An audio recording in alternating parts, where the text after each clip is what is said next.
Estão bem? Primeiramente, gostaria muito de agradecer os pastores, os líderes. Estou me sentindo em casa já, bastante por aqui. Eu sempre tenho falado, pessoal, é um prazer estar aqui no Rio Grande do Sul. Acho que é uma terra que eu sempre simpatizei muito e para minha alegria, o Senhor tem direcionado eu e minha esposa, minha família, a estarmos aqui por um período de tempo, não sei quanto, talvez até o resto das nossas vidas, espero que sim, né, dessa vez, e eu creio que Deus ele vai fazer coisas grandes, amém?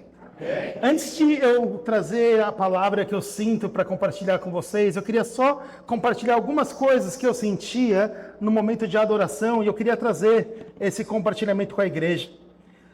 Uma das visões que o Senhor me trouxe, na verdade isso foi até antes, né, no momento de oração, eu via como se Deus ele tivesse trabalhando novamente em algumas raízes de algumas vidas de algumas pessoas, e na verdade o que acontecia era o seguinte: eu via algumas pessoas com as raízes cortadas, né, como se eles tivessem parado ali de aprofundar, de crescer, né, para baixo, e de repente eu via Deus trazendo uma restauração nessas raízes, fazendo com que alguns toques mais profundos fossem começar a voltar na vida de algumas pessoas. E enquanto eu estava orando sobre isso, porque para algumas pessoas talvez não faça muito sentido, como para mim também não fez, quando eu comecei a ter essa visão, eu sinto duas coisas. A primeira delas é que existem pessoas aqui essa noite que Deus ele quer trazer de volta uma fome pela presença do Senhor. Sabe, era como se você, em algum momento da tua vida, você tivesse um fogo por mais de Deus, um fogo pelo Espírito Santo, e aquilo naturalmente fazia com que a tua busca fazia, com que as tuas raízes fossem cada vez mais profundas. Só que um certo tempo para cá, é como se você tivesse parado com a tua busca pelo Senhor, e como se aquilo tivesse sido cortado. Mas eu creio essa noite que o Senhor ele quer trazer novamente essa fome pela presença, essa fome pela palavra, para que você possa ir cada vez mais profundo naquilo que o Senhor tem sobre a tua vida. E outra coisa que eu senti era uma questão familiar também, né? Eu sei que muitas vezes a gente tem ali nossos pais cristãos e talvez Deus tenha dado a graça de você ter teus pais no caminho do Senhor, sabe? E eu creio que existem heranças espirituais que o Senhor quer começar a renovar sobre algumas vidas. Sabe, eu quero falar para você que a herança mais importante que você pode deixar para o seu filho, ou que você pode receber de seus pais, é a herança espiritual. É aquilo que eles carregam no espírito. Sabe, e eu quero falar para vocês assim, eu gosto de entrar em igrejas que são históricas, né? E a Assembleia de Deus é uma igreja histórica. Sabe, eu creio que em certos momentos, em certas ocasiões é importante nós entrarmos e falar assim, cara, existe uma história na Assembleia de Deus, existe uma história que ela não vai se perder, não será na nossa geração, não vai acontecer nesse dia, e eu creio, sabe, que Deus ele vai trazer de volta o movimento de poder do Espírito Santo, o movimento de oração incessante. Sabe, eu sempre quando eu falo sobre a Assembleia de Deus, para mim, na minha cabeça, eu já penso em duas coisas: profecia, palavra de conhecimento, que são muito fortes na Assembleia, né? O dom da revelação, né? Como muita gente chama, sabe, e eu creio que isso é algo que não é do passado, mas é algo que está presente como uma herança da igreja. E como uma herança da igreja, é muito importante que nós, como filhos, não sejamos como um filho pródigo, como o irmão do filho pródigo, que ele não aproveita da herança que ele tem, por não perceber que ele é um herdeiro. Sabe, você por estar nessa casa, por fazer parte dessa denominação, você é herdeiro de uma herança espiritual da Assembleia de Deus. Não deixa passar sem que você usufrua de uma herança que é sua. Amém? Amém. Outra coisa que eu senti, e aqui eu vou me arriscar um pouquinho, porque eu não conheço muito da cidade ainda, mas eu sentia, e foi muito interessante, porque eu comecei a ter essa visão, e logo depois a gente cantou uma música que há muito tempo eu não ouvia, que era Pelo Senhor, marchamos, não vou cantar, obviamente, né? Não vou passar essa humilhação, e era muito interessante, porque eu comecei a ter a visão, a gente entrou para essa música, eu falei assim, cara, é isso, né? Eu tive uma visão como se fosse uma muralha, a muralha de Jericó. Essa era uma muralha, mas na hora Deus falou Jericó. E eu falei assim, não faz muito sentido, né? E eu continuei orando sobre aquilo. E o que eu sinto de Deus é que o Senhor está chamando a igreja aqui de Gramado, não só a Assembleia de Deus de Gramado, mas a igreja de Gramado, a um momento de uma batalha espiritual, de uma luta espiritual. E é interessante eu falar sobre isso porque tem alguns pontos que eu quero trazer para você que eu sentia. Primeiro, não precisa fazer sentido. Desculpa. A palavra faz sentido. A estratégia não precisa fazer sentido. Porque nem todas as batalhas são ganhas da maneira como nós esperamos que elas fossem ganhas. Se você fosse lembrar da batalha de Jericó, vamos entender um pouquinho de guerra, né? Não importa o quão bom você seja na sua experiência de guerra ou no seu estudo de guerra, a última coisa que seria uma boa ideia é você começar a dar voltas ao redor de uma cidade que tem um muro. Porque o muro ele serve não só para proteção, mas para ataque, porque é muito mais fácil você atacar de cima para baixo do que de baixo para cima. Então ele se posiciona acima do muro e ele atira para baixo com as suas flechas, ou lanças, ou etc. Ou seja, a pior estratégia é você ficar dando volta, você vira um alvo fácil. Só que quando o Senhor fala, mesmo uma estratégia mais estranha, é na verdade a melhor estratégia que você pode usar. E eu creio que a igreja está sendo chamada aqui em Gramado para ela começar a entrar em um momento de uma batalha espiritual que talvez foi negada por muito tempo, ou foi negligenciada por muito tempo, mas eu via como se Deus tivesse um senso de urgência.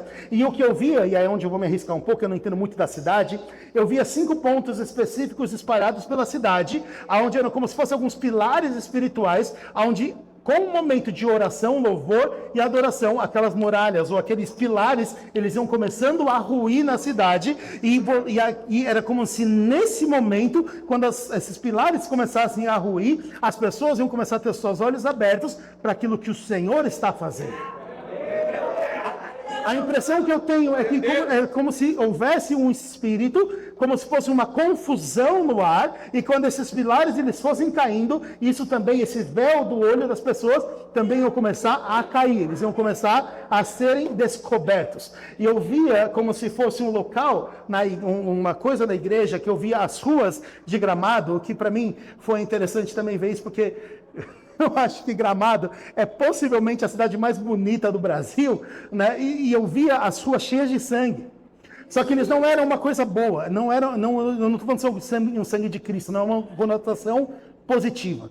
Eu via como se fosse uma cidade com muitos sacrifícios, coisas assim que estão por trás das cortinas do que na verdade a cidade aparenta, de uma beleza incrível, mas espiritualmente a realidade é outra.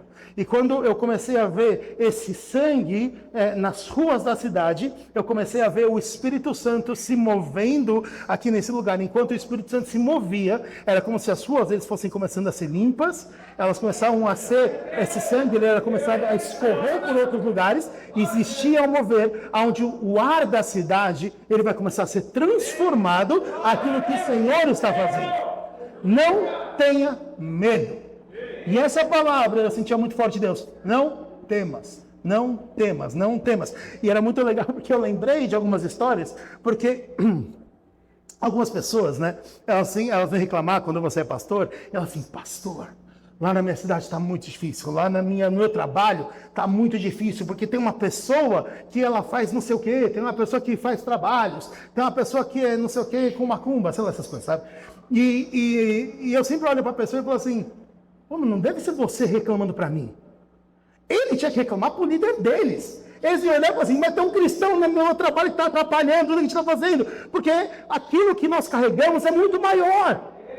Sabe, não importa o que acontece, não importa o histórico, não importa o que acontece na cidade. Quando o Senhor traz uma ordem, essa ordem que o Senhor traz, Ele também vai trazer transformação. Não tenha medo. Não seja reativo ao que está acontecendo. Que essa cidade possa reagir àquilo que o Senhor está trazendo como direção para a tua vida, para a tua casa, para essa igreja, que é o mundo, que a cidade reaja. Não somos reativos, a cidade vai ser. Nós somos propositivos naquilo que o Senhor nos manda fazer. Nós obedecemos, a transformação acontece e nós não somos aqueles que teremos medo. Eles que temam o Senhor, não nós teremos medo daquilo que vai acontecer.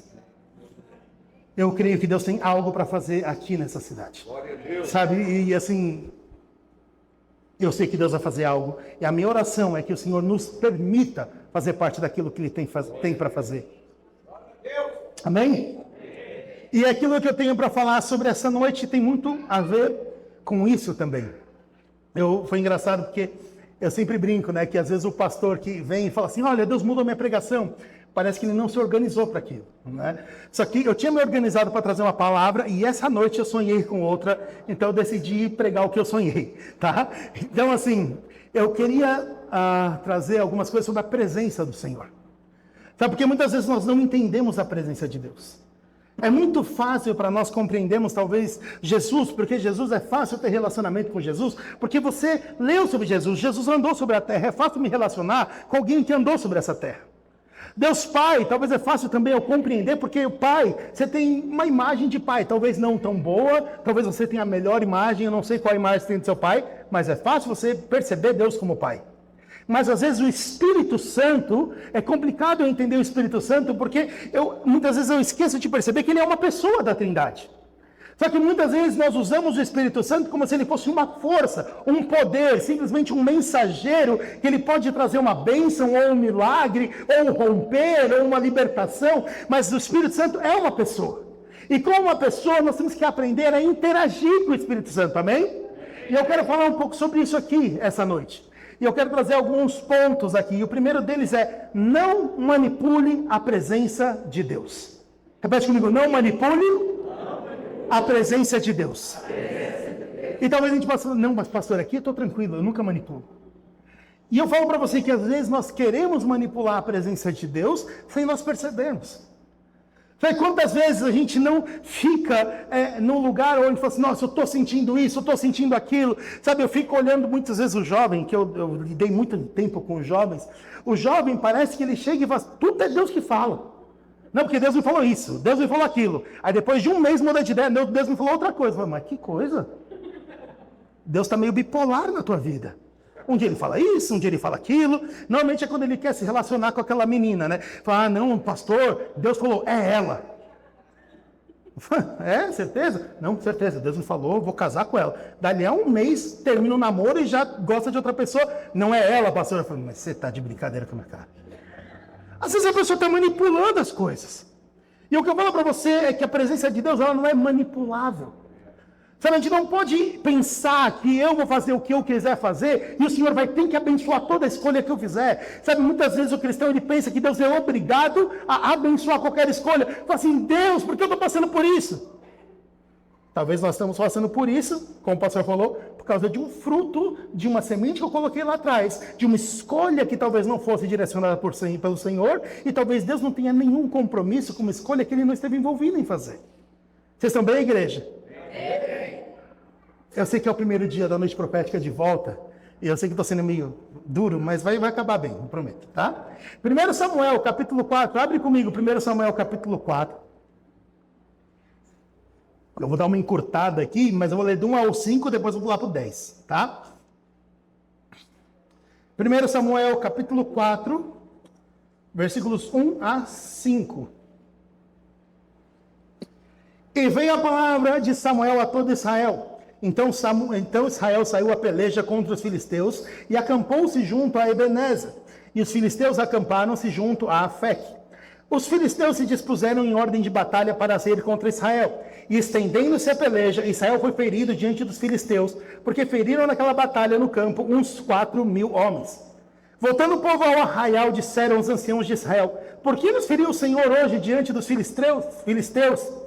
Tragamos de Siló a arca da aliança do Senhor e venha no meio de nós para que se livre da mão dos nossos inimigos. Então, enviou, pois, o povo a Siló e trouxeram de lá a arca da aliança do Senhor dos Exércitos, que habita no meio dos querubins, e os 2 filhos de Eli, Ofni e Finéias, estavam ali com a arca da aliança de Deus. Sucedeu que, vindo a arca da aliança do Senhor a arraial, todo o povo de Israel gritou com grande júbilo, até que a terra estremeceu. Pula para o versículo 10. Então pelejaram os filisteus e Israel foi ferido, fugindo cada um para a sua tenda, e foi tão grande o estrago que caíram em Israel 30.000 homens de pé, e foi tomada a arca da aliança de Deus, e os 2 filhos de Eli, Ofni e Finéias, morreram. Vamos entender o que está acontecendo aqui. Se você se lembra da história de Israel, desde o momento em que Israel ele sai do Egito e ele entra na Terra Prometida, ele tem muitas batalhas. E muitas dessas batalhas, elas foram vencidas com a presença de Deus. O Senhor ia à frente de Israel e a presença de Deus vencia seus inimigos. E é muito interessante a gente pensar nisso, porque Israel se acostumou com o fato de que eles entravam na batalha e venciam. Então chega uma hora que Israel ele começou a não tanto se preocupar com a presença de Deus. Tanto é que eles não se preocuparam com a presença de Deus nessa batalha, que lá no versículo 1 ao 5, você vai lembrar que a primeira batalha foi perdida e 4.000 homens morreram. E só depois da perda da batalha eles pensam, a arca não está aqui. Eles foram para a batalha sem a presença de Deus, sem perceber que a presença de Deus era quem trazia a vitória naquele momento. Aí que eles fizeram, meu Deus, a gente esqueceu da presença do Senhor, manda trazer a arca, traz os filhos do profeta, traz todo mundo que puder. Aí eles trouxeram, nos versículos que a gente pulou, é a reação dos filisteus. Então quando a arca chega, o povo de Israel grita com tanta força que a terra estremece. Quando a terra estremece, os filisteus começam a ficar com medo. Vou entender uma coisa, eles venceram a primeira batalha e estão com medo da segunda. Então eles olham e falam assim, o que está acontecendo? Por que Israel está gritando? Porque, na verdade, eles teriam que estar com medo, eles perderam. Por que eles gritam? Algum general chega e fala o seguinte, aparentemente, o Deus de Israel chegou à batalha. Por que ele fala isso? Porque ele sabe que quando o Deus de Israel chega à batalha, eles vão perder, eles vão vencer a guerra.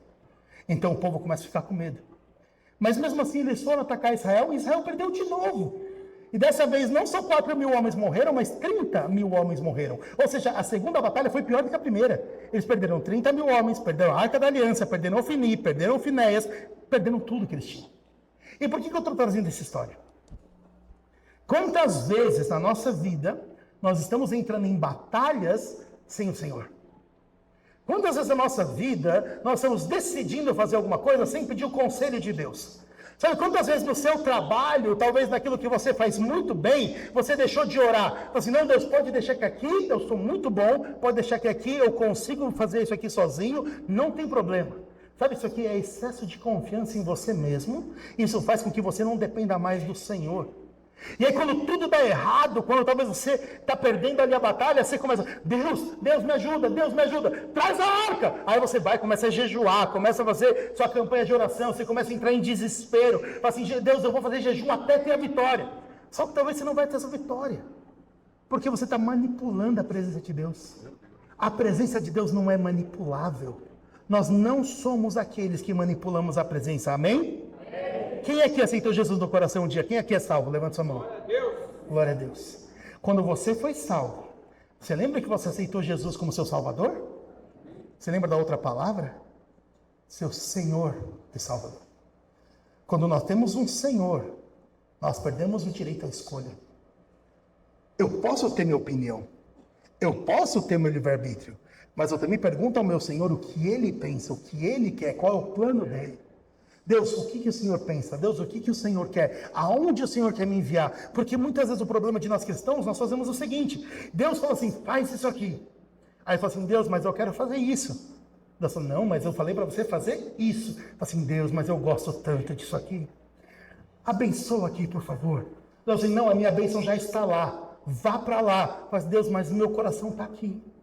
E de repente eu escolho fazer isso aqui, e eu fico aqui implorando, Deus me abençoa, Deus me abençoa, Deus me abençoa. Igreja, não é mais fácil você caminhar para onde a bênção de Deus está, do que ficar pedindo que Ele abençoe uma coisa que você quer fazer? Deus sabe o melhor para você. Sabe, às vezes nós não entendemos esse coração de Deus, nós não entendemos que o coração do Senhor, Ele tem pensamentos de bem sobre a tua vida e sobre a minha. Quem é pai ou mãe? Levanta a mão. Glória a Deus. Eu sou pai agora, de um filho novinho, tem quase 4 anos. Eu brinco que o meu filho tem pouca idade e muita opinião. Então, assim, ele acha que ele sabe tudo sobre todas as coisas. E aí ele tenta argumentar comigo, mas os argumentos do meu filho são terríveis. Então, assim, eu falo assim, a gente tem uma regra lá em casa. Falei, todo mundo tem que comer de tudo. Porque senão ele não vai comer nenhuma salada, nenhum nada, né? E ele fica olhando assim, mas eu não gosto. Eu sei que você não gosta, mas é bom para você. E ele fica argumentando, e um dia ele chegou para a gente e falou assim, mas verde não faz bem, papai. Por que verde não faz bem, Asher? Porque na escola eu aprendi que as coisas que quando está verde, não pode comer, só quando fica maduro. Errado não tá, né? Eu falei assim, certo, te ensinaram uma meia-verdade aqui. Você percebe que o argumento é terrível? Mas ele quer argumentar porque ele quer comer o que ele quer. E você para pensar como muitas vezes o nosso argumento é terrível para Deus, mas Deus, você não entende. Será que Deus não entende? Será que Deus, diante de toda a sabedoria, será que o Deus onisciente, ele não entende o que nós estamos passando? Mas talvez Deus esteja enxergando algo que você não está enxergando. Sabe, não manipula Deus, fala assim, Deus, se o Senhor não fizer isso, eu não vou comer. É o jejum que você faz forçado. Fala assim, cara, não adianta, greve de fome não move o coração de Deus. Jejum é direcionado pelo Senhor. Até para jejuar, você precisa perguntar para Deus. Às vezes nós esquecemos disso, senão você só está fazendo penitência. Faz sentido aqui, igreja? Estamos bem ainda? Ainda. Glória a Deus. Segunda coisa, e já linkando com o que eu estou falando, siga a direção da presença. Repete comigo, siga a direção da presença. Abre comigo, 2 Samuel, capítulo 6. Sou eu que estou fazendo esse barulho? Não, se sou eu, desculpa. 2 Samuel, capítulo 6, versículos 3 a 5. Isso aqui, ó, pessoal, só para trazer um contexto para vocês. Aqui já aconteceu toda aquela história que acho que você já conhece. A Arca da Aliança já foi elevada, a Arca da Aliança já venceu a batalha, já derrubou a estátua de Dagon várias vezes. A Arca da Aliança do Senhor já trouxe ali as doenças na cidade. Então aqui o filisteu já está assim, pelo amor de Deus, tira esse negócio daqui. Tá? Eles já estão pedindo para Israel tirar, e Israel foi buscar a arca. Versículo 3 fala o seguinte: puseram a arca de Deus em um carro novo, e a levaram da casa de Abinadab, que está em Gibeá, e Uzá e Aiô, filhos de Abinadab, guiavam o carro novo. E levando da casa de Abinadab, que está em Gibeá, com a arca de Deus, Aiô ia adiante da arca. E Davi e toda a casa de Israel festejavam perante o Senhor com toda sorte de instrumentos e pau de faia, como também com harpas, com saltérios e tamborins, com pandeiros e símbolos. Ok, agora vamos lá. 2 Samuel 6, vamos seguir ali no versículo 6. Chegando à beira de Nacon, estendeu Uzá a mão da arca de Deus e pegou nela, porque os bois a deixavam pender. Então a ira do Senhor se acendeu contra Uzá, e Deus o feriu ali por sua imprudência, e morreu ali junto à arca de Deus. E Davi se constritou, porque o Senhor abriu uma rotura em Uzá, e chamou aquele lugar Perez Uzá até o dia de hoje. Temeu então Davi ao Senhor naquele dia, e disse: como virá a mim a arca do Senhor? Vamos lá. Então, o que acontece? Eles estão buscando a Arca da Aliança, e aí eles estão fazendo a festa, estão adorando ao Senhor, e estão trazendo a arca com os bois. Ok. E de repente, a arca começa a pender, e Uzá, com toda a boa intenção do mundo, para não deixar a arca cair no chão, ele coloca a mão. No que ele coloca a mão, abre-se uma rotura, ele abre no meio, e ele morre. E acho que muitos de nós, assim como Davi, ficam um pouquinho chateados. Ou fica, Deus, como assim? Mas o Uzá, ele estava com um coraçãozinho bom, ele estava fazendo uma coisa boa. Deus, ele não queria deixar a arca cair, ele tinha uma boa intenção, ele segurou a arca. Só que a boa intenção, ela não tem nada a ver com obediência. Sabe, o fato de você ter uma boa intenção não é igual você ter uma obediência. Sabe, não adianta você ter uma boa intenção desobedecendo a Deus. Deus fala assim, faça isso. Eu falo assim, não, eu tenho toda a boa intenção de fazer outra coisa. Sabe, às vezes nós temos enormes boas intenções, mas melhor do que uma boa intenção é a obediência ao Senhor. O que o Senhor está falando para nós fazermos? Sabe, às vezes eu fico olhando a pessoas, eu fui missionário durante algum tempo, e assim, eu vi um monte de pessoas que estavam fazendo missões, um monte desses jovenzinhos fazendo missões, e aí os pais vinham falar comigo, André, pelo amor de Deus, me ajuda, meu filho não quer fazer nada com nada, ele fica falando de missões, mas ele nem fala de Jesus para as pessoas, ele fica viajando o mundo, mas eu nunca vi ninguém aceitando Jesus por ele não faz nada, não quer trabalhar, não quer estudar, e eu fico olhando para um missionário Nutella, né, e eu fico olhando para ele e falo assim, meu filho, se vai ser missionário, pelo menos vai adorar Jesus, pelo menos vai atrás das almas. Não vai ficar viajando, porque o meu lugar de treinamento de missões era no Havaí. Então, assim, quem não queria ser treinado no Havaí? Né? Mesmo que você não quisesse ser missionário, é o Havaí. Né? Então, você vê muita gente que não estava nem aí para missões, mas estava muito aí para o Havaí, para você morar lá. Sabe, só que assim, aí esses meninos iam lá, e vinham lá, ficavam tirando foto pro Instagram, e não sei o quê, olha o que eu estou fazendo. Gente, será mesmo que o Senhor chamou cada um deles a fazer isso? Será que eles teriam ali a coragem de esquecer de tudo por causa do Senhor? Será que eles teriam coragem de nunca mais serem vistos por absolutamente ninguém, pelas redes sociais, pelo reconhecimento das pessoas? Será que eles poderiam cantar aquela música que está famosa, já está nem tão famosa agora, né? Perdendo tudo por amor com alegria, acho que é isso, né, que fala. Às vezes a pessoa canta isso com todo prazer ali, tô se esgoelando no culto, mas não consegue abrir mão de uma refeição. Não consegue abrir mão da sua própria vergonha, de falar assim, fala disso para aquela pessoa. Mas eu estou com vergonha. Vai que ela vai para o inferno, não é melhor você vencer sua vergonha? Eu sei que eu estou exagerando. Mas você já parou para pensar, vocês estão bem, igreja?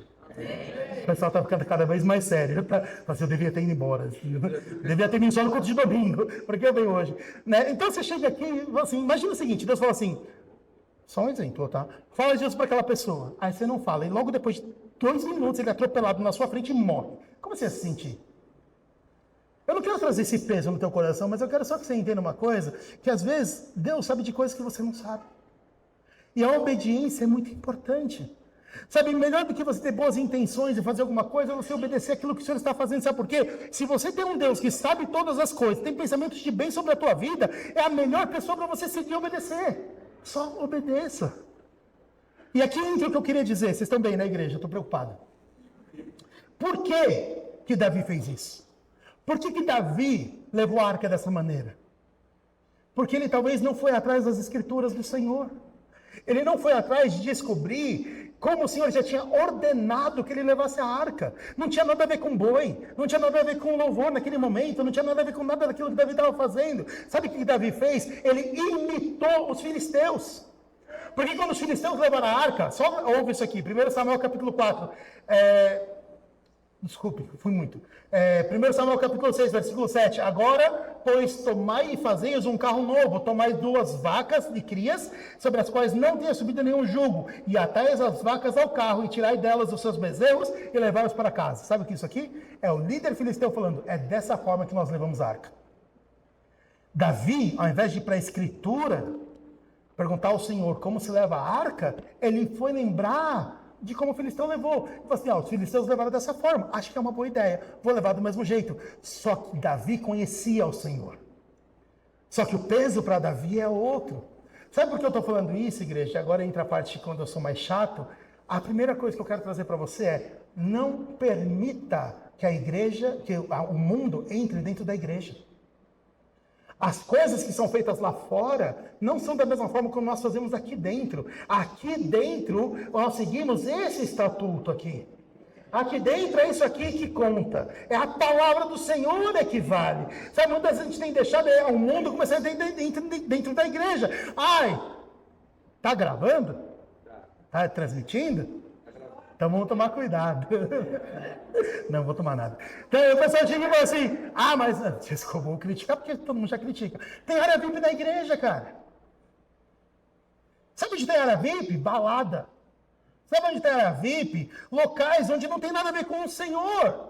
Sabe por quê? Porque eu sou um herdeiro de Deus e cordeiro de Cristo, assim como todos nós aqui nesse lugar. Sabe por quê? Porque o Senhor nos chamou para sermos irmãos, porque a gente chama um outro de irmão aqui dentro.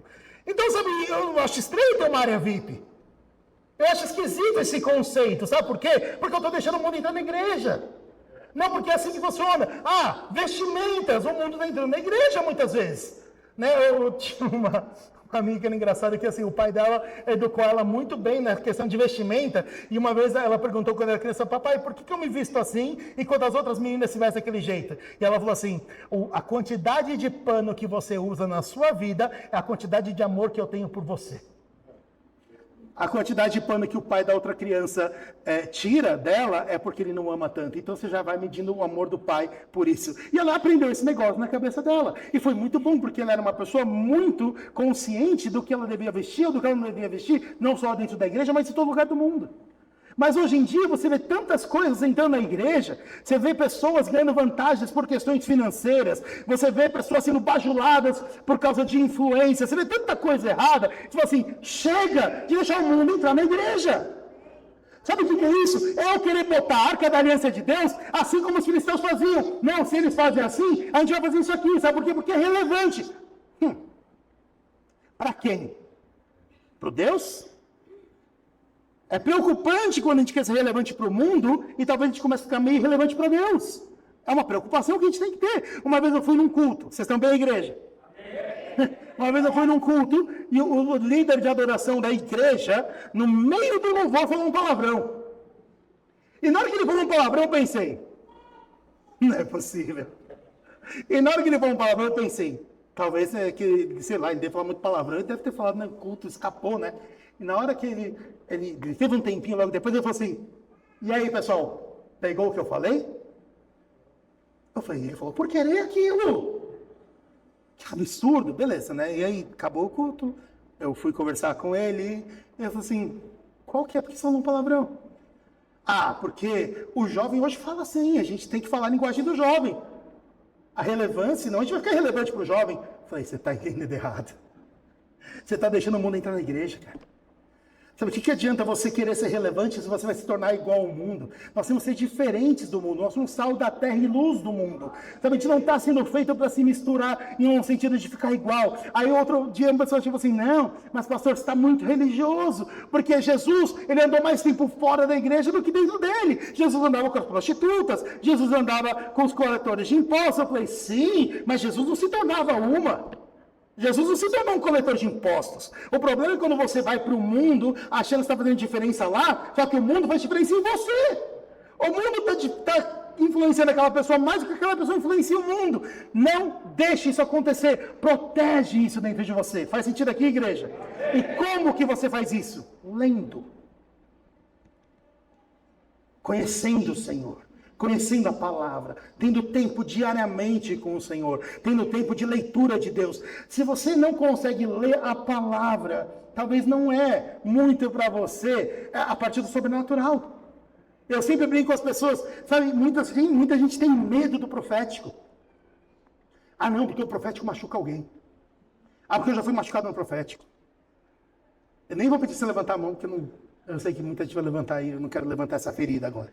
Mas, sabe por que muitas vezes a gente é machucada pelo profético? Primeiro, porque às vezes a pessoa que profetiza não conhece a palavra de Deus. Ela não sabe a palavra, então ela não consegue diferenciar uma voz de Deus de uma voz dela mesma. E talvez para nós que recebemos as palavras, nós também precisamos de mais Bíblia, para na hora que a pessoa falar uma coisa antibíblica, eu já olho e falo assim, isso aí não é de Deus.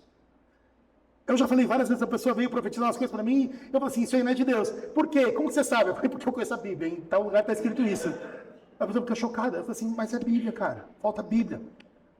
Às vezes a pessoa fica só na visão, um unicórnio, não sei o quê. Tá bom, o que Deus está falando? O que Deus está te falando? Sabe, eu tinha um discipulado com uns meninos uma época, e eu me dava o direito de chegar para eles qualquer momento do dia e falar assim, e aí, o que você está lendo? Ou o que Deus te falou? Se o cara viesse com historinha de, Deus me falou que um dia uma borboleta ia passar, eu falei, meu filho, tá, beleza, lindo, bonitinho. O que Deus está falando na Bíblia? Qual foi a última revelação que o Senhor trouxe para você na palavra dele? Não, então, sabe o que é? Eu não sei o que é, não. Se você não estiver lendo, é difícil, cara. Não dá. Nós temos que voltar a ter amor pela palavra. Teu devocional não é um vídeo de YouTube. Teu devocional não é colocar um podcast e ficar ouvindo. Teu devocional é você e Deus. Você no teu quarto, lendo tua palavra, orando. É isso o teu devocional, isso é o teu tempo com Deus. Sabe, se não, quem é casado? Levanta a mão. Imagina que terrível seria tua vida de casado se todo relacionamento que você tivesse com seu marido ou sua esposa sempre fosse público. Deus quer ter tempo com você. Amém? Tá bem aqui, pessoal? Estamos bem? Outra coisa que essa história nos ensina, não existe fórmula para a presença. Se existe uma fórmula para a presença de Deus, a fórmula se chama obediência. O Senhor fala, eu atendo. Sabe, às vezes a gente tem uma mania, e assim, tem pessoas, vocês são diferentes, eu espero. Às vezes tem a música da moda, não, vocês são diferentes, vocês tocaram pelo Senhor Marchelos. Não tá na moda essa música. Às vezes tem uma música da moda, a banda só toca aquela música, cara. Assim, às vezes eu saio para pregar e assim, não sei se é um azar meu, mas às vezes quando eu saio para pregar, muitas vezes eu ouço toda vez a mesma música em várias versões, em várias igrejas. Eu assim, não aguento mais essa música. Ela é até boa, mas eu não aguento mais. Porque na cabeça das pessoas, aquela música traz a presença do Senhor. Não, aquela música não traz a presença do Senhor. A obediência, quando o Senhor mandou eu tocar, aquela música traz a presença do Senhor. É a mesma coisa, eu sempre brinco, as pessoas falam que eu sou uma pessoa muito profética, então, naturalmente, eles já pensam algumas coisas, né? Assim, você tem um chofar? Não tem um chofar. Porque eu não acho que o chofar tem poder. A obediência para tocar o chofar na hora que o Senhor manda tem poder. O poder não está no objeto, está na obediência. É isso que a igreja tem que começar a entender. Nós não podemos mais ficar presos em maneirismos. Então é dessa forma. Se a gente fizer assim, assim, assim, vai funcionar. Não, funciona quando Deus falar, faça isso. Porque se não fosse assim, você imagina, se Deus fosse só um Deus de fórmula, toda hora que você achasse um cego, só cuspir no chão, faz uma lâmina e passa no olho. Vai dar certo. Mas não é assim que a gente faz, certo? Não é fórmula, é vivência. É contato com o Senhor. É você olhar e falar assim, Deus, o que o Senhor quer hoje? Deus, o que o Senhor quer da minha vida? Deus, qual que é o próximo passo? Para onde nós vamos? O que nós fazemos? E o que nós vamos fazer? E nem sempre, eu quero que você entenda isso, nem sempre vai ser o que você quer fazer, nem sempre vai ser popular e não tem que fazer sentido para ninguém. A maioria das escolhas que eu faço, a maioria não, uma grande parte das escolhas que eu faço não são muito populares. E as pessoas olham e falam assim, você está maluco? Eu falo assim, não, eu estou seguindo Deus. Se Deus chegar para mim e falar para eu fazer alguma coisa que não tem nada a ver com nada, eu vou fazer aquilo, porque Deus, no final das contas, entende. Ele sabe. Ele é aquele que lidera. Amém? Estamos bem aqui, igreja? E por que eu estou falando tudo isso? Porque eu creio que você quer a presença de Deus. Amém? Eu creio que você quer ser usado pelo Senhor, amém? Eu creio que, como muitos de nós que cremos no Senhor e acreditamos no mover do Espírito Santo, você já deve ter clamado pelo fogo de Deus. Deus, acende um fogo no meu coração. Deus, derrama um fogo sobre a minha vida. Glória a Deus. E é muito bom. E eu quero que você continue orando por isso. Só quero que você lembre de uma característica do fogo, que é uma característica física, da física. Não existe nada que o fogo toca, que volta a ser ou volta ao estado original. Toda vez que o fogo toca alguma coisa, ele modifica aquilo de uma forma tão molecular que ele nunca mais volta a ser quem ele foi ou que era. Você quer o fogo de Deus? Glória a Deus. Esteja pronto para que o Senhor promova mudanças na sua vida. Esteja pronto para que Deus comece a trabalhar em algumas coisas na sua vida. Sabe, e eu creio que Deus, Ele quer fazer isso nessa igreja. E eu acho que uma das formas mais que eu aprendi, que eram mais fortes, assim, de Deus trazer a presença dele, está em 1 Reis, capítulo 18. Abre comigo 1 Reis 18.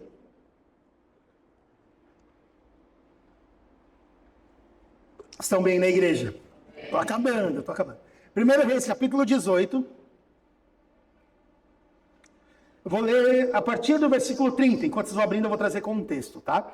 Aqui é a história de Elias no Monte Carmelo. Vocês lembram daquele desafio de Elias no Monte Carmelo, que ele foi com os profetas de Baal, os 400 profetas de Baal, e onde descesse o fogo era Deus verdadeiro. Essa aqui é a historinha, tá? Para você saber. Versículo 30, e é o meu primeiro ponto de como nós buscamos a presença de Deus. Então Elias disse a todo o povo, chegai-vos a mim, e todo o povo se achegou a ele, e restaurou, repete comigo, restaurou o altar do Senhor que estava quebrado. A primeira coisa que nós precisamos fazer, se nós queremos a presença do Senhor na nossa vida, é restaurar o altar quebrado.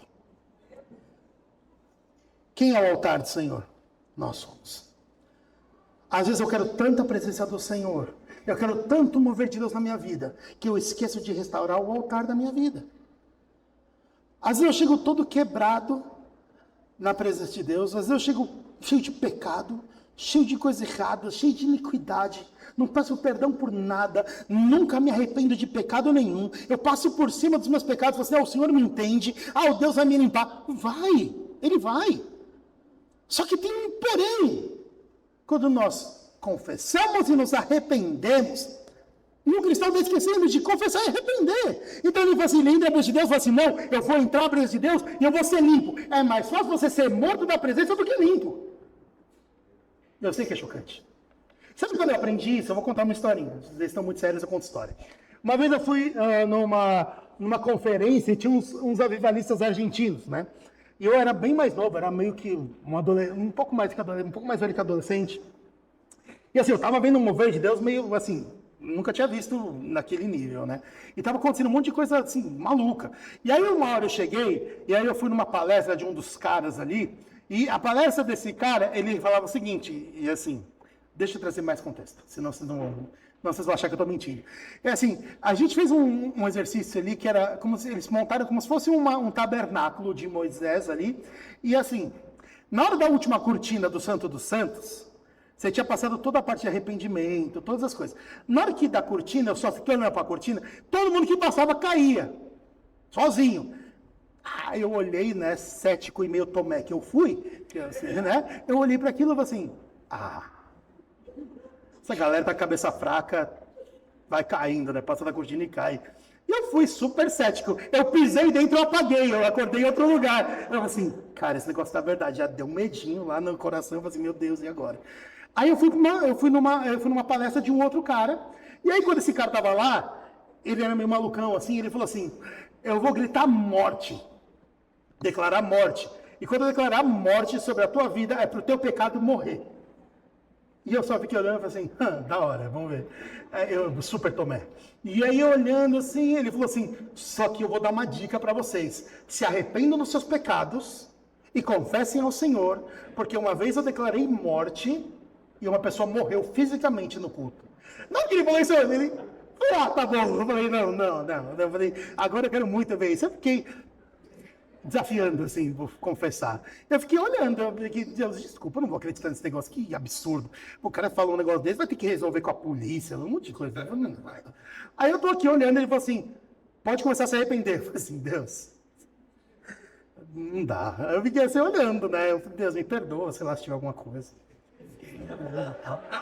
E aí não dá, né? E aí ele falou assim, vou contar. E aí eu falei, que super curioso, ele falou assim, 1, 2, 3. Ele gritou morte. Na hora que ele gritou morte, tinha um cara que estava 2 fileiras na minha frente. Ele saiu voando, como se tivesse atropelado. Ele foi para 3 fileiras atrás de mim. Ele passou por mim. Eu olhei e falei, Deus me perdoe, em nome de Jesus. E assim, naquela hora eu falei, Deus, é melhor garantir, né? E por que eu estou falando isso aqui? Porque nesse dia eu comecei a entender. Eu falei assim, Deus, a presença de Deus não muda. Deus é o mesmo, ele não muda. Eu entendo que as temporadas mudaram, eu entendo que a dispensação mudou, eu entendo que hoje nós vivemos numa dispensação da graça, eu entendo isso, mas eu também entendo uma coisa, se Deus desceu com a glória dele naquele tabernáculo, se o cara entrasse com pecado, morria, por que talvez Deus não apareça com a glória dele inteira aqui na igreja? Ou por que Deus não aparece com a glória inteira na minha casa? Porque talvez se Deus aparecer com a glória dele inteira na minha casa, eu morro. Ele aparece e eu morro e encontro ele lá. Então talvez é um pouco perigoso eu ficar pedindo, Deus, mostra a tua glória, Deus, mostra a tua glória. E Deus fala assim, eu até queria, mas não vai dar. Porque falta você se arrepender de algumas coisas. Por quê? Porque às vezes nós não reparamos o altar. Se você vai entrar naquela porta, se você vai orar ali na sua casa, a primeira coisa que você faz é, Deus, me perdoa pelos meus pecados. E quando você já tiver pedido perdão de tudo aquilo que você precisa, a tua oração vai ser o seguinte, sonda-me, ó Deus, e conhece os meus pensamentos, conhece o meu coração. Porque talvez você não se lembre mais, mas talvez tenha alguma coisa que o Espírito vai te convencer, para que você possa lembrar. Porque talvez o fogo não desce sobre a nossa vida, não é porque o Senhor não queira, é porque Ele tem piedade de nós. Porque Ele fala assim, eu quero, mas você não está pronto para isso. Se arrependa. Restaura o altar. O segundo ponto, versículo 32 e 33. Com aquelas pedras, edificou o altar em nome do Senhor. Depois fez uma canaleta ao redor do altar, segundo a largura de 2 medidas de semente. Então armou a lenha e dividiu o bezerro em pedaços e o pôs sobre a lenha. Quase nenhuma tradução em português tem como está escrito no original. Ele armou a lenha ordenadamente. Repete comigo, ordenadamente. Essa palavra faz diferença, que não tem na nossa língua. Não tem na nossa Bíblia. Por que faz diferença? Elias, olha que interessante, ele faz a canaleta na largura de 2 medidas de semente. E ele coloca a lenha ordenadamente. E esse aqui é o meu segundo ponto. Quando depois você se arrepender, dê o seu melhor a Deus. Não faz as coisas de qualquer jeito. Tudo que você faz como para Deus, então faz o melhor. Elias podia chegar e falar assim, é canaleta, faz qualquer buraco aqui, tá tudo certo, pega a lenha e joga a lenha ali, vai descer o fogo do céu. Tá bonitinho não faz diferença, né? Vai descer o fogo do céu, não vai queimar a lenha porque tá torta. Mas Elias colocou ordenadamente, fez tudo certo. Mesmo que não precisasse, ele fez o melhor. Mesmo que ninguém estivesse cobrando, ele fez o melhor. Sabe por quê? Ele conhecia Deus. Ele conhece a Deus. Você não faz qualquer coisa para Deus. Deus não merece as coisas feitas de qualquer jeito. Deus não merece a tua sobra. Deus não merece o resto do seu tempo. Deus não merece o resto do teu coração. Ele não merece o resto da tua afeição, o resto da tua vida, o resto do teu tempo. Deus merece o melhor. Faça tudo de forma ordenada. Faz o que você puder fazer de melhor. Fala assim, mas André, eu não sei o que eu posso trazer para o Senhor. Tudo bem. Mas traz o melhor que você puder para Ele. Faça da melhor forma que você puder. A terceira coisa, já estou acabando, pessoal. Ofereça um precioso sacrifício. Versículo 34. Então disse, enchei de água 4 cântaros, derramai-o sobre o holocausto e sobre a lenha. Então disse, fazei uma segunda vez. Então fizeram uma segunda vez. E disse ainda, fazei uma terceira vez. E fizeram uma terceira vez. De maneira que a água corria ao redor do altar. E até toda a canaleta se encheu de água. Sabe, quando eu era criança, me ensinaram isso aqui na escola dominical, na escola bíblica, né? Eles falaram assim, não, porque olha que coisa incrível. Elias conhecia tanto ao Senhor que ele pegou água e jogou, porque ia ser mais difícil pegar fogo na água do que um fogo no outro. E depois comecei a lembrar de uma coisa, não tem nada a ver, pode até ter, mas assim, não é o mais importante aqui. Se você fosse lembrar no contexto histórico dessa história, você vai se lembrar que existe uma seca na terra. Não existe uma coisa mais importante no momento de seca do que água. Então, sabe o que Elias está fazendo? Ele olha para aquele altar e fala assim, não é suficiente, traz água. E não é fácil, tá? Porque eu vou te lembrar que a história se passa num lugar chamado Monte Carmelo. E como todo monte, é um monte. Então, ele é assim. Então, se você vai pegar água, você lembra da aula de geografia, a água não está no monte, ele está no vale. Então, se você vai pegar água, não dá para você abrir uma torneira. Então, você tem que fazer o quê? Desce do monte, pega a água, sobe o monte. E aí você enche uma vez. E Elias olha e fala assim, mais, segundo sacrifício. Mais, terceiro sacrifício. Ele trouxe o mais importante e ele fez algo sacrificial. O que nós trazemos para o Senhor? Será que eu trago o melhor da minha vida? Será que eu trago o melhor da minha força, o melhor da minha energia, o melhor do meu coração? Ou eu trago o resto para o Senhor? Será que eu persevero nas coisas de Deus? Ou será que eu desisto rapidamente? Será que eu sou uma pessoa que crê e continua crendo no Senhor? Ou será que eu sou uma pessoa que reclama? Então assim, desce e pega água. Para que água? Não tem por que ter água. O negócio é fogo. Para que água? Joga água. Desce de novo. Por que de novo? Deus, por que de novo?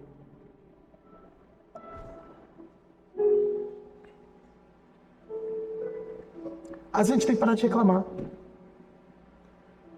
Às vezes eu fico imaginando, e é uma coisa que eu tive que vencer na minha vida também.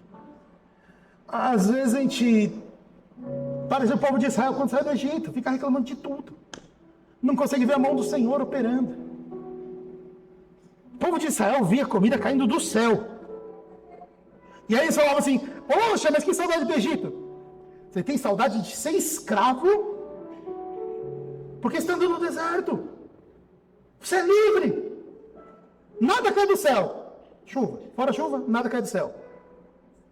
Mas o pessoal vendo comida caindo do céu, vendo o mar abrindo, continua reclamando. Quantas vezes a gente está reclamando com Deus, ao invés de olhar as coisas boas que o Senhor tem feito? E quanto mais nós reclamamos, menos grato nós somos. Eu não consigo entrar num lugar de gratidão com o Senhor. Mas você, Deus, por que eu não consigo sentir o Senhor? Porque você não consegue entrar nas portas do Senhor com ações de graças. Eu quero ver Deus, mas eu não quero sentir o que a palavra fala. Deus, eu quero sentir o Senhor. Você quer sentir o Senhor? Tem todos os dados aqui para você seguir o Senhor. E depois você vai começar a sentir Deus. Deus se esqueceu de mim. Mentira, porque se você for ler a Bíblia, você vai lembrar que Deus nunca se esquece de você. Deus me abandonou. Mentira também. Deus nunca te abandona. Você percebe como a gente está dando ouvido para tantas mentiras, porque a gente está dando muito ouvido às reclamações do nosso coração, e esquece um pouco a sua reclamação, se ele continua perseverando, fala assim, Deus, eu não aguento mais, continua. Aí você fala assim, pastor, você não sabe o que eu estou passando? Eu não sei mesmo, mas eu conheço Deus que sabe, eu também conheço Deus que é maior do que o seu problema. Eu também conheço a palavra que fala que o Senhor não vai permitir tentação maior do que aquela que você pode aguentar. Ou seja, se você está passando por uma tribulação, um momento nesse momento, e continua vivo, é porque você consegue suportar. Se você não conseguisse, para que a palavra não fosse mentira, você estaria morto. Esse é o meu consolo muitas vezes quando eu sinto dores. Eu acordava muitas vezes, cara, com muitas dores e muitas tristezas no meu coração. E a minha oração foi assim, Deus, se eu estou vivo, é porque o Senhor tem um plano na minha vida. Se eu estou vivo, é porque o Senhor sabe que eu posso aguentar o que eu estou passando. Então, Deus, eu vou agarrar nas tuas mãos e vou seguir. Eu vou agarrar no Senhor e vou continuar seguindo. E essa noite eu quero falar para você, igreja, continue seguindo. Persevere até que o fogo de Deus desça sobre a sua vida. Ah, mas eu tenho que descer e subir a montanha. Desça e suba a montanha tantas vezes quanto forem necessárias para que você veja o fogo do Senhor descendo sobre a sua vida. E meu último ponto. Versículo 36 e 37. Antes, eu só quero fazer uma pergunta. Quem quer receber um toque do Senhor hoje? Todos queremos. Sabe, o problema muitas vezes não é eu querer receber um toque. O problema talvez é a nossa motivação para receber um toque. A minha pergunta é, por que você quer receber um toque do Senhor? Porque eu preciso ser tocado por Deus, porque a minha vida está difícil, porque eu preciso de alegria, porque eu preciso de tristeza. Deixa eu trazer uma coisa para você. A igreja não é um supermercado. A presença de Deus não é um supermercado. Você não chega na presença de Deus e fala assim, Deus, hoje eu estou triste, eu quero alegria, me dá alegria. Deus, hoje eu estou chateado, sabe? Eu preciso de consolo, eu quero consolo, eu pego na prateleira do Senhor. Deus é muito mais do que isso. Aí você fala assim, poxa pastor, mas o Senhor não vai me trazer isso? Ele vai trazer consolo, Ele vai te dar alegria. Eu só quero pedir para que você não entre na presença de Deus de uma forma interesseira, para Deus, eu só estou entrando na presença por causa disso. Não, entre na presença de Deus para amar o Senhor e ser amado por Ele. Quando nós amamos ao Senhor e somos amados por Ele, todas as nossas necessidades elas começam a ser supridas. Então, buscar primeiro o reino de Deus, a sua justiça, e todas as outras coisas vos serão acrescentadas. Mas primeiro busca a justiça, a vontade do Senhor. E aqui entra o porquê que o fogo desceu. Olha o versículo 36 e 37. Sucedeu que, no momento de ser oferecido o sacrifício da tarde, o profeta Elias se aproximou e disse, ó Senhor Deus de Abraão, de Isaque e de Israel, manifeste-se hoje que tu é Deus de Israel e que eu sou o teu servo, e conforme a tua palavra fiz todas essas coisas. Olha o versículo 37. Responde-me, Senhor, responde-me, para que este povo saiba que tu és Deus e que existe Deus em Israel e que tu fizeste voltar o teu coração. Sabe o que é isso aqui? Ele não estava fazendo aquilo por ele. Ele falou assim, Deus, desce com o teu fogo, para que esse povo saiba que existe Deus em Israel. Para que esse povo entenda que não são 400 profetas de Baal. Existe um só Deus, e esse Deus verdadeiro, Ele está aqui nesse lugar. Você quer a presença de Deus na sua vida? Você quer o fogo do Senhor tocando você? Glórias a Deus por isso. Queira, busque, persevere com tudo isso. Mas entenda uma coisa, o Senhor vai descer com a presença dEle e o fogo dEle sobre a sua vida para uma ocasião, para que o povo saiba, para que o mundo saiba, para que Gramado saiba que existe Deus aqui nessa cidade, que existe um Deus verdadeiro, para que o povo entenda que existe um Deus verdadeiro, que Ele seja manifesto através das nossas vidas. É para isso que a presença de Deus vem sobre as nossas vidas. O poder de Deus não vem para você sentir melhor. Ele não vem para a gente sentir mais confortável. Na verdade, é até o contrário. Quando Deus ele vem e comissiona, é bem desconfortável. Sabe? Mas existe uma coisa. quando a presença de Deus vem, o fogo de Deus nos toca e nos muda, o mundo ao nosso redor começa a saber uma coisa: existe um Deus verdadeiro. Nós começamos a refletir o Senhor. Sabe, essa noite que nós possamos refletir o Senhor nessa cidade, que nós possamos refletir Deus através das nossas vidas. Sabe, que essa cidade inteira seja conhecida, não só por um Natal luz, não só por ser uma cidade linda, que ela seja conhecida por ser uma cidade que conhece o Senhor. Que ela seja conhecida por ser uma cidade que teme a Deus. Que ela seja conhecida por ser uma cidade que você tem encontros com Deus quando você vem aqui nesse lugar. Sabe, o meu sonho já aqui para o Rio Grande do Sul é que as pessoas consigam ver a grandeza do Senhor através das pessoas, através dessa natureza, mas que a presença dele possa permear em todas as regiões. Sabe, que o turismo dessa cidade seja um turismo pela presença de Deus, por que não? Sabe, eu creio nisso. Eu morei em 2 cidades já na minha vida. E desculpa, eu vou acabar de verdade agora. Não é pastor falando que vai acabar, agora eu vou acabar mesmo. Eu moro em 2 cidades na minha vida, pequenas cidades. Que a presença de Deus era tão forte nas cidades. E não por causa de mim, tá? Eu estava só fazendo parte. Lembra que eu falei, eu gosto de ir para lugares onde o Senhor está fazendo alguma coisa e eu vou para lá. Não fui eu que promovi isso. E essas cidades, elas tinham tanto mover de Deus, e as pessoas eram tão famintas por fazer alguma coisa que o Senhor queria fazer, que elas saíam na rua para procurar pessoas para abençoar. Os cristãos saíam na rua, falando assim: você quer oração? Você quer oração? Começavam a procurar doente, cara. E aí sabe o que acontecia? As pessoas começavam a ficar doentes, e ao invés de elas ficarem de cama, elas ficavam no portão. Elas queriam ser achadas pelos cristãos para receber uma oração. E uma vez, eu não sabia dessa história, assim, né? E uma vez eu estava tomando um café e na cidade não tinha japonês, só tinha eu. E aí o pessoal meio que sabia, é o japa, né? E aí quando eu estava tomando café numa padaria, eles falaram assim: meu, você sabe o que vocês estão fazendo? Eu falei assim: não faço ideia. O que está acontecendo é que todas as pessoas que estão doentes ou tristes, elas ficam vagando na rua, na cidade. Eu fiquei tipo, para quê? Para encontrar com vocês. Porque elas têm esperança de encontrar com vocês. Porque começou a acontecer na cidade, que as pessoas começaram a ser curadas, elas começaram a falar: eu estou sendo curado, eu fui curado, mas uma galera meio doidinha está orando, e a galera está recebendo cura. E aí isso começou a mover a cidade, e de repente a cidade começou a temer o Senhor, porque eles entendiam: existem uns doidinhos aqui, que eles vão para a rua, e eles começam a orar, mas está acontecendo. Por que não pode acontecer em Gramado? Por que não pode acontecer nessa cidade? Por que não pode acontecer onde você está? Por que você não pode ser um vetor disso? Sabe, Deus não tem os escolhidinhos e o resto. Deus escolheu a todos nós. Ele comissionou a todos nós. Se o Senhor te trouxe a essa cidade para esse tempo, é porque o Senhor tem algo para fazer na tua vida ou através da tua vida nessa cidade. E se você crê nisso, fica de pé no seu lugar.